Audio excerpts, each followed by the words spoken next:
Hello and welcome to Brunch with Books. Today we are back with another special episode, and the topic of today's discussion is what makes an award winning story.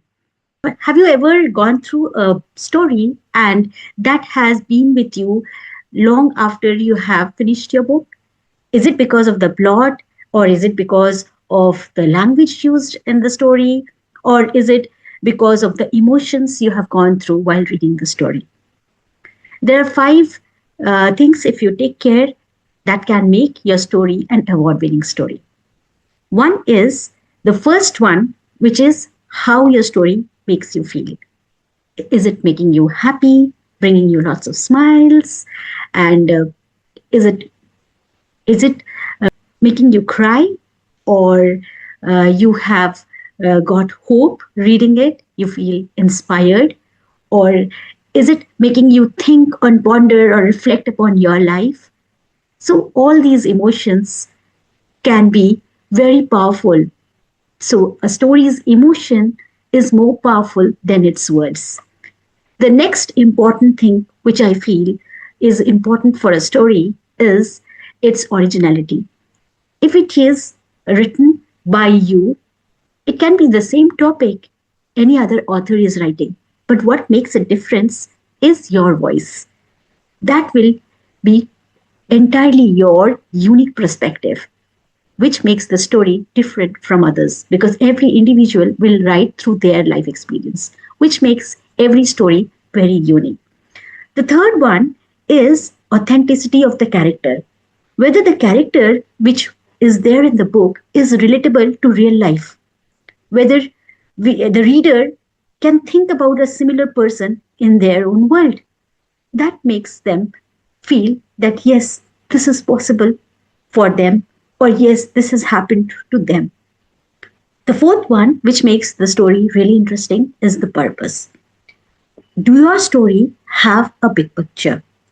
If your story is giving a message to improve their life, to transform their life, to inspire them, to give them hope or some guidance which they have, they're solving something for the user, for the reader. That's what makes a story more impactful. And the last one is your voice. A reader is not looking for another Shakespeare or Tagore. They are looking for you. That is uniquely making your story a true experience from your life experience, your voice. And that is what a story makes it a unique story, your perspective from your own life or from your own imagination. So, this is all what an award winning story can be. And at BWB Golden Quill Awards, we had the privilege of reading stories from different countries, cultures, and voices, their perspectives, and they had submitted their work, which has already means they have taken the first step to share their perspective in this literary journey. And I'm really happy to be reading all their entries. If you are writing your first story or your 50th story, it doesn't matter. What matters is writing honestly, writing fearlessly, and from your heart. That makes an award winning story. That makes a very authentic and unforgettable, memorable story. We will see you soon in the Golden Quill Awards ceremony. Next week's episode will not be posted on Thursday. It will be posted on 15th of August, Saturday, because we are having the award ceremony on that day. Over to you, Dr. Geeta, for sharing your perspective on what makes a story an award winning story. Hi everyone. I grew up listening to my mom narrate Alice in Wonderland as my bedtime story. I was barely 3 years old then. Yet the magic of storytelling of those evenings has never left me. Today, as I sit beside my little grandchild and narrate bedtime stories, something remarkable happens. The past and the present begins to blur, and for a fleeting moment, I'm both the child, listening in wonder, and the storyteller, holding a little world together with nothing more than words. There is a unique joy in storytelling, isn't it? Equally, there is a great joy in listening to stories, especially the classics that have traveled across generations. They carry not only the characters and adventures, but also memories, emotions, and the voices of the people who first brought them alive for us. That often makes me wonder what truly makes storytelling unforgettable? Is there such a thing as the perfect story or the perfect storyteller?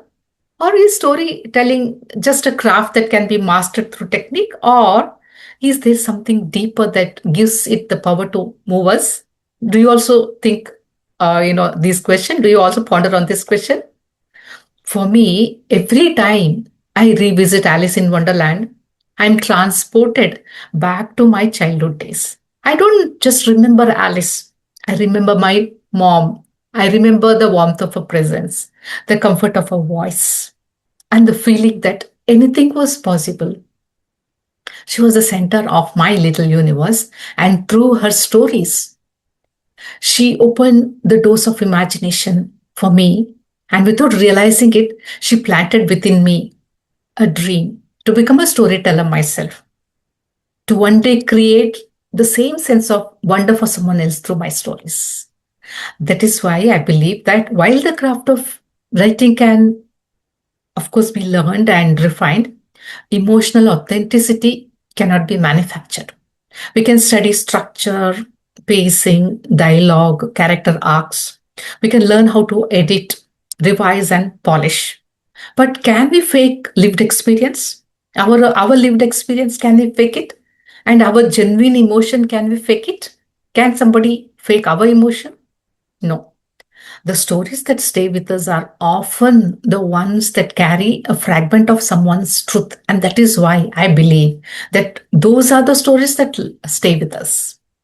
They are born from the vulnerability of that writer, from their love, loss, hope, from questions that the writer was genuinely struggling with. And when a writer is willing to be open about those experiences and sharing it with his readers, the readers instinctively recognize that honesty. They may come from different cultures, generations, or circumstances, but they connect because those emotions are universal. They can connect to that, they can relate to that. They may have gone through the same emotions. Perhaps that is the real purpose of storytelling for me. Not simply to entertain, but to help someone feel seen. Sometimes a reader has been searching for an answer they could not put into words. I have been searching. I've been searching why somebody feels pain for something and someone else feels joy for the same thing, And I definitely find an answer when I read someone's story. And a story reaches that hidden corner of the heart and quietly says, "You're not alone. I am with you." And that is such a comfort. Every writer has a unique voice. And you all, as readers or writers, you know that truth. Your literary voice is your own unique one. And every story carries a distinct perspective shaped by the writer's life, memories, and experiences. That is why I hesitate to label stories as simply good or bad. Technical excellence matters, of course, but authenticity also is very important. So, if you have observed, no two storytellers tell the same story in exactly the same way. Because even if they tell the same story, they would not have lived the same life, and their perspective would have colored the way they tell the stories. And perhaps that is the greatest beauty of literature. Every authentic voice finds its reader, and every honest story finds its audience. Somewhere, someone is waiting for that story that only you or I can tell. And maybe perfection was never the goal of storytelling or the craft of creating a story. Connection is the most important for me. And sometimes all it takes is a familiar voice, a timeless story, the that author's voice, and the willingness of that author to share a piece of his heart. And if you agree with that, let me leave you with this question to ponder on. Which story first made you fall in love with storytelling, and whose voice do you still here when you think of it. Thank you. What really makes a story or a poem a award-winning one? I think the discussion of today is why we like something, and why we actually tend to read it again and again. So, I will share a short story from my childhood where I was reading this poem of, I'll not name the author still. I'll just talk about why uh, these lines actually are with me even today. So, sometime when I was growing up, nature was very close to me because maybe the place I used to live in, there was always greenery around.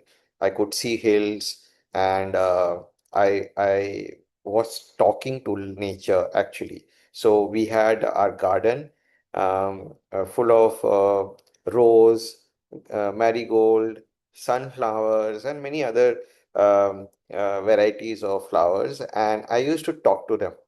And it was very interesting when I used to talk to them. Look, it was maybe my innocence that I didn't know that they will not talk back to me. But then I had this habit of talking to them. And when I spoke to them, I somehow felt that they also are conversing with me in a very different way. Maybe when I was talking to the rose suddenly, moved and was one of the petals actually fell from it, like maybe it showed its love, or it shows that no, I don't want to discuss this. So there was some kind of conversation through their ways of conversing, but I was feeling that I was talking to them. Maybe a leaf suddenly moves in my direction, uh, a tree branch bends to touch my hairs, and a sparrow sat just besides me, uh, having no fear of human around it. And then some days where we had a lychee bagan and lychee trees, and suddenly a lychee fell in my hand. So these are things which used to happen when I was around nature. And mm, sometimes it also was like a very quiet breeze just brushing through me, and I could smell berries, the smell of berries, and it filled me with a lot of joy. Uh, and definitely in the mango seasons, mangoes talking to me. So what I'm just talking about is these are nature, these are part of nature. They don't have any communication method, but there is a connection. And that connection is what makes us very um, uh, emotionally bounded by the nature and the universe around us, because at the end of the day, everything is connected through energies. However positive or however mindful the energy we kind of reciprocate, that is what actually flows in and out of us. Whatever we give, we receive as well. So and it's a saying as well, right? Whatever you sow, you reap that, right? So we know that, and it happens. I being a coach now, I know how these energy things are actually changing us every day. So coming back to the point of how certain lines of poetries actually touch us is not really because of those words or how great that author was or writer was, but it was because the lines which actually hit us and we connected to them somehow. So, when it comes to identifying the right piece of work, which can actually be felt by everybody, I think that is where the connection matters. So, apart from the writing techniques, the nuances around writing, I think the most important part, which in we are living in a AI world, and it's very clear to us that AI can do a lot of things. AI is also helping a lot of content writing, creativity. And one of the reason why we didn't want AI to be used for our BWB Golden Quill Award was that we wanted to feel these raw emotions, the raw feelings of somebody who is ready to pour their heart into the writing. And that is where the connection is. So, what I see as a very important element in any writing, whether it's a story writing or a novel writing or a poetry or a prose or any of the content writing, what it matters, yeah, non-technical writing I'm talking about, not the technical one, because technical one has to be like fact-based. But typically the ones where we talk about the literature, there we need a connection. And when it is connection, which happens between the reader and what the writer has tried to write about, that's exactly when we start loving the work. We love to that greater extent that we actually want to spread it. And that is what I feel can actually create a winning nomination. So that's what I wanted to share, because many of us, being the jury member, were actually having a trouble of finalizing who is a winner. And after a lot of thought and a lot of discussion, we are arriving to the final winners. And that's what we are going to do, discuss next week. But till then, I think let the curiosity build, and when the results will be out, we all will know. But I want to share this, that don't just push yourself on the techniques and nuances of writing, but also on the authenticity of the work, because that authenticity is going to build the longer connections. Thank you so much. Hello, everyone. When people ask me what makes an award winning story, my mind doesn't immediately go to writing techniques or literary awards. Instead, it travels back to many years ago to a little girl sitting quietly with a storybook in her hands. I was an avid reader from my school days. My first companions were fairy tales, Rapunzel, Sleeping Beauty, Goldilocks, and the Three Bears. I still remember how completely I was drawn into those magical worlds. Take Rapunzel, for example, as she let down her long golden hair for the prince to climb the tower. I would almost hold my breath, wondering, will they finally escape? What will happen next? Those twists and turns fascinated me even as a child. I realized that a good story has the power to make us forget the world around us. As I grew older, my reading grew with me. I discovered Enid Blyton, then the classics, then Agatha Christie. And, while every author taught me something different, one thing remained constant: my fascination for mystery. The questions, the suspense, the unexpected revelations, they stayed with me. Perhaps that's why, years later, when I began writing fiction, I naturally found myself writing mystery thrillers. But here's something interesting. Reading taught me to enjoy stories. Writing taught me to understand them. When I started writing my Entangled Destinies series, I wasn't thinking about awards or bestseller lists. I was trying to understand people. My protagonist, Ria, begins a journey in search of love, truth, and joy. In the sequel, the journey becomes even more complex as she uncovers a chilling experiment that claims to heal pain by erasing memory. Writing those novels made me realize something I had never consciously thought about as a reader. A great story is not remembered because of its twists alone. It is remembered because its characters change. And somewhere along the way, the reader changes too. As writers, we imagine our stories are fiction. But if we are honest, a little part of us quietly slips into every page. Our fears, our hopes, our questions, our values, they find their way into our characters. Perhaps that is why readers connect with stories that feel genuine. Recently, while reading the entries for the Brunch with Books Golden Quill Awards, I experienced that feeling once again. The standard of writing was impressive.